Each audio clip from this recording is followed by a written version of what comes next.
bienvenue dans cette vidéo sur l'un des plus grands mystères de l'univers, le Big Bang.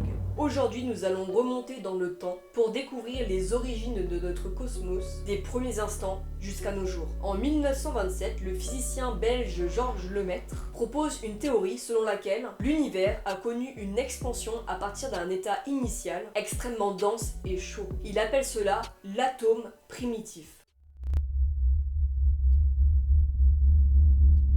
Donc tout commence il y a 13,8 milliards d'années, dans un état extrêmement dense et chaud, et infiniment petit. Bref, le point de départ de l'univers tel que nous le connaissons aujourd'hui. Le Big Bang est donc l'instant zéro. Et le Big Bang est donc cette théorie qui stipule que l'univers aurait subi une inflation hyper rapide et importante. Or, juste après le Big Bang, il y a ce qu'on appelle l'ère de Planck, également appelée l'ère primordiale. C'est la période la plus ancienne et la plus mystérieuse de l'univers. Elle tire en effet son nom du physicien Max Planck, célèbre pour ses travaux sur la théorie quantique. Pendant l'ère de Planck, l'univers était extrêmement dense et chaud. Par conséquent, les lois de la physique que l'on connaît aujourd'hui n'étaient pas applicables dans ces conditions extrêmes.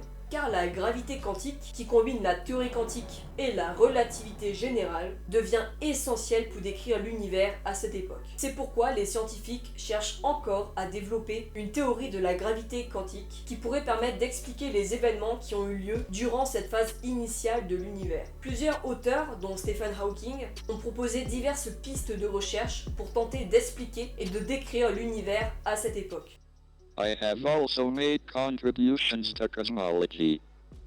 My early work with Roger Penrose showed that classical general relativity predicted the universe had a beginning in a Big Bang singularity. That the universe had a beginning in the Big Bang 13.7 billion years ago is now accepted by most people working in cosmology, and is supported by the discovery of a faint background of microwaves. The prediction of singularities indicates that classical general relativity breaks down and has to be replaced by a quantum theory of gravity. Jim Hartle and I proposed that the quantum state of the universe should be defined by a path integral over all compact Euclidean metrics without boundary. In other words, the boundary condition of the universe is that it has no boundary. The no boundary condition implies that the laws of physics hold everywhere, even at the beginning of the universe. Together with Thomas Hertog, Jim and I showed that the no boundary proposal predicts that the universe began with a period of inflation, a prediction which may be confirmed tomorrow, when the data from the Planck satellite are published.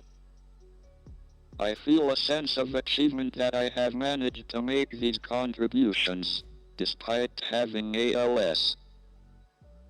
I have not allowed my disability to stop me doing most things.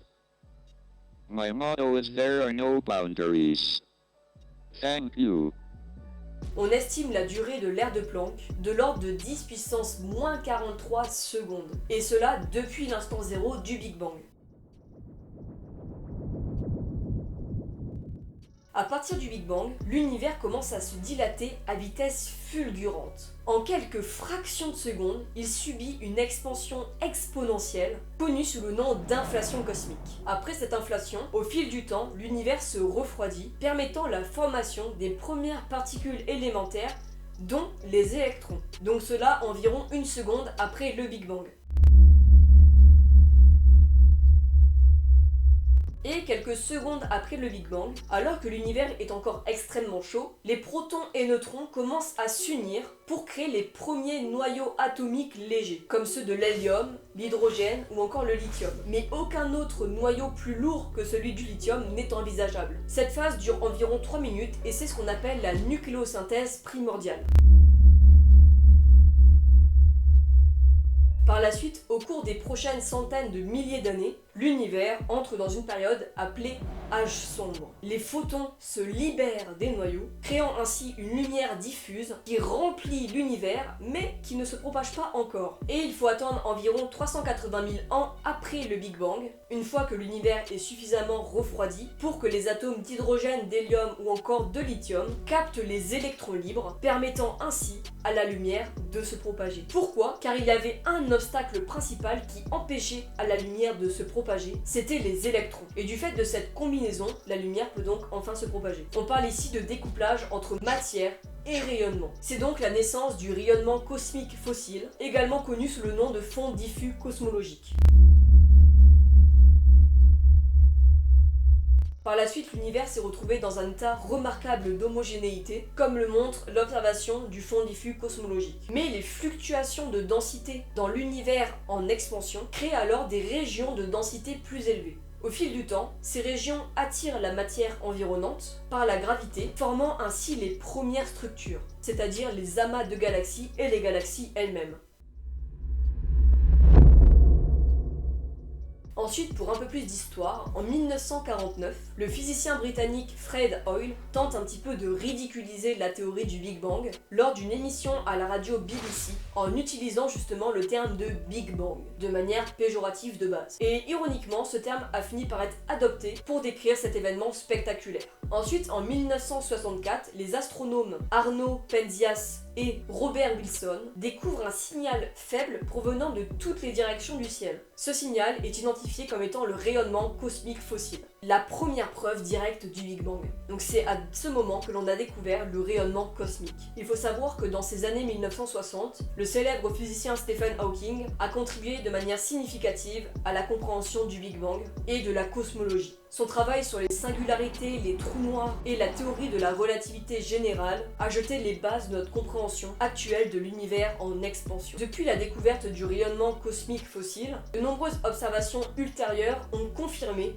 l'expansion de l'univers, comme notamment le fait que les astronomes ont découvert que les galaxies s'éloignaient les unes de l'autre, soutenant ainsi la théorie du Big Bang. Pour l'image, c'est un peu comme si vous prenez un ballon dégonflé, vous placez plusieurs points sur ce ballon et vous gonflez ce ballon. Ce ballon représente donc l'univers qui subit une expansion comme si on gonfle le ballon, et les galaxies, c'est-à-dire les points noirs qui sont sur le ballon, quand vous gonflez le ballon, s'étendent, la distance entre elles augmente. Et bien ceux-là, les points noirs sur le ballon qui est en train de se gonfler, représentent les galaxies qui ne cessent de s'éloigner l'une entre elles à cause de l'expansion de l'univers. Mais malgré les avancées majeures, de nombreux mystères subsistent autour du Big Bang. Les scientifiques cherchent toujours à comprendre la nature de la matière noire, de l'énergie sombre, et on a aussi par exemple le paradoxe de l'horizon. Le Big Bang, l'événement fondateur de notre univers, reste l'un des domaines les plus passionnants mais aussi l'un des plus mystérieux de la science. Grâce aux contributions des scientifiques visionnaires et déterminés, on continue encore aujourd'hui